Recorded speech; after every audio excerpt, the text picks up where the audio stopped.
happened during NFL Wild Card Weekend.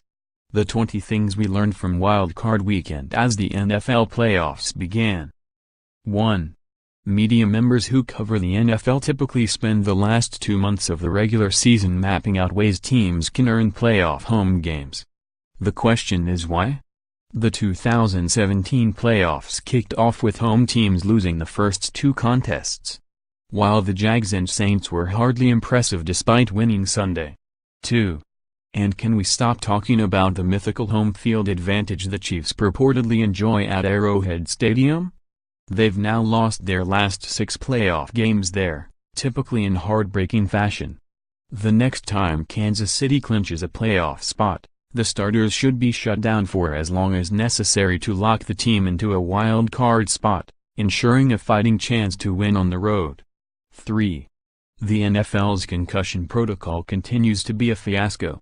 Even after the league mandated last month that players struggling to stay upright be taken to the locker room for evaluation, the Panthers seemingly failed to adhere to the new guideline when Cam Newton appeared dazed in the fourth quarter. Carolina contended the quarterback, who missed 1 play, was being treated for an eye injury even though Fox cameras seemed to show Newton struggling to stay on his feet on the sideline even after trainers attended to him on the field.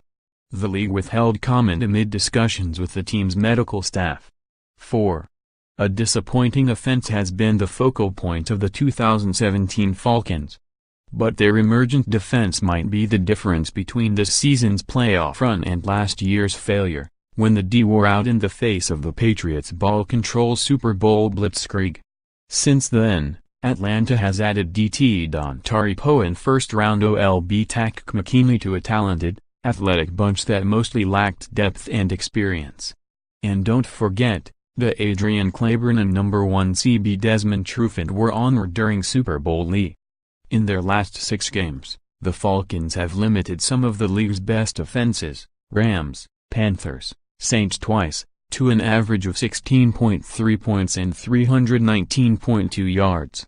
5. Rams RB Todd Gurley made the most of his 18 touches Saturday, gaining 111 yards. But he wasn't involved enough. LA was 9-0 this season when he had at least 20 combined carries and receptions. When he didn't, the Rams were just 2-5. The Falcons clearly tried to put Saturday night's game on the right arm of Rams QB Jared Goff rather than let Gurley beat them. The strategy worked as Goff's playoff inexperience was evident at times. More, Falcons at Eagles NFC Divisional Playoff Preview, 3 things to know more, Saints at Vikings NFC Divisional Playoff Preview, 3 things to know 6. Atlanta QB Matt Ryan is INT-free in his past 4 playoff games, his last pick coming in the 2012 NFC Championship game lost to the 49ers. However, Ryan's last game with more than 2 TD passes was last year's NFC Championship game, an 18-game drought. Though Atlanta's defense seems to have turned a corner, this team no longer looks capable of keeping pace in a shootout. 7. According to bookmaker.eu, the Falcons will open as 3-point favorites for Saturday's game against the top-seeded Eagles. Philadelphia would be the first number 1 seed to be an underdog against a number 6 seed and the first top seed to be an underdog in the divisional round since 1985. 8. We wish he had a little less to say sometimes, but for our money, Jacksonville's Jalen Ramsey is the NFL's premier corner, full stop. His brilliant anticipation allowed him to ice Sunday's win as he ended Buffalo's final drive with an INT of QB Nathan Peterman. Should be fun watching Ramsey match up with Steelers WR Antonio Brown next weekend. 9. That said, we understand the frustration of Bills coach Sean McDermott after replay review upheld Ramsey's INT just 2 weeks after the Bills were controversially stripped of a TD in New England. We'd say the officiating department in New York made the correct call on Ramsey, though it's reversed plenty of plays that seem to offer less evidence than this play did. 10. Titans QB Marcus Mariota has taken a lot of flack, much deserved, for his disappointing 3rd NFL season. But he showed a lot of resolve by playing much of the year with a hamstring injury. And his restored mobility, grit, awareness, Surely you saw his TD pass to himself in Saturday's win at Kansas City, and toughness, his block-sprung RB Derrick Henry for a game-icing 22-yard run on Tennessee's final series, are why his teammates absolutely adore him. 11. It's time for the Titans to move on from RB DeMarco Murray, whose knee injury has cost him the past 2 games. This isn't so much a dig at the veteran as much as an endorsement of Henry, whose wrecking ball style was on full display Saturday. He's better off getting the kind of heavy workload that allows him to get into a rhythm and can crack a defense late. Henry piled up 114 of his 156 rushing yards against the Chiefs after halftime. 12. No one is going to pick the Titans to beat the Patriots. But let's give Tennessee a puncher's chance. Establishing Henry is a key. So is stopping a Patriots run game that's averaged 138 yards over the last 6 games. The Titans ranked 4th stopping the run this season and just held Kansas City to 69 yards. And Mariota is the type of dual-threat quarterback that has given New England problems. 13. Of course, the big story this week in New England will be the Patriots versus the Patriots in the wake of ESPN's detailed report on organizational tension. An us-against-the-world mentality usually galvanizes the 5-time champs. It will be interesting to see how this manifests if an us-against-us dynamic truly has permeated the NFL's only dynasty of the past 2 decades. Still, the Patriots are 9-1 in divisional round games at Gillette Stadium. Their only loss was to the New York Jets during the 2010 playoffs. 14. Either Travis Kelce is the Chiefs' MVP, or the team simply lacks sufficient playmakers beyond the Pro Bowl tight end, RB Kareem Hunt and WR Tyreek Hill.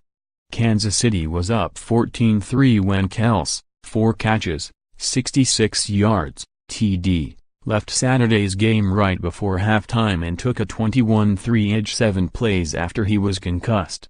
But with Hunt largely bottled up by the Titans, and Hill, he has plenty of work to do to become a polished receiver. Dropping balls right and left, Kansas City couldn't score in the second half, when it managed just 21 offensive snaps and 61 yards. 15. That said, some NFL team will be lucky to get Alex Smith, who will almost surely be traded so the Chiefs can give the offensive keys to first-round QB Patrick Mahomes. Smith dropped to 2-5 in his hard-luck postseason career despite playing fairly well. His all-time playoff numbers now include 14 TD passes, just 2 INTs and a 97.4 QB rating. Is he an elite quarterback? No. Is he good enough to win a ring in a place like Jacksonville or revitalize teams like the Jets, Browns or Cardinals? Definitely. More, Jaguars at Steelers NFL Divisional Playoff Preview, 3 things to know more. Titans at Patriots AFC Divisional Playoff Preview, 3 things to know. 16. While we're on the Smith topic, Jaguars QB Blake Bortles passed for 87 yards and rushed for 88 in Sunday's win over Buffalo. Maybe Jacksonville should deal for Smith and convert Bortles, who's averaged 6.3 yards per run during his 4-year career, into a change of pace option behind Leonard Fournette. Or maybe Jacksonville should go full triple option with Bortles on the trigger. Yet given their own QB dissatisfaction, perhaps the Bills could make a play for Smith first. 17. Still, let's give Bortles and Jags coach Doug Marrone due credit. Gutsy call by Marrone going for the TD on 4th and goal at the end of the 3rd quarter with the game tied 3-3. But Bortles hit Ben Koick in the back of the end zone with his best throw of the day on the game's decisive play. 18. The loss of Saints LG Andres Pete, who was carted off the field Sunday with what was described as a shin injury, could be huge. He's a major component to a Saints offensive line that struggled to run the ball without him Sunday. New Orleans also relies on Pete's mass, 6'7", 316. To give shortish QB Drew Brees plenty of room to see and throw through passing lanes. 19. The Saints earned a rematch with the Vikings, who beat New Orleans 29-19 in a Week 1 contest that wasn't as close as the score indicates. But so much has changed. Saints star rookie RB Alvin Kamara was stuck at the time behind Saints-traded RB Adrian Peterson. And Minnesota's starting backfield in the opener was QB Sam Bradford and RB Dalvin Cook. The prologue really won't provide much insight for a preview to the divisional round. 20. Chiefs coach Andy Reid is 0-2 in playoff games. His team leads by at least 18 points at halftime. Kansas City's 45-44 loss to the Colts in the 2013 playoffs was the other. The rest of the coaches in NFL history are combined 67-2 under the same circumstance. Follow Nate Davis on Twitter @ByNateDavisPhotos, NFL Wildcard Action.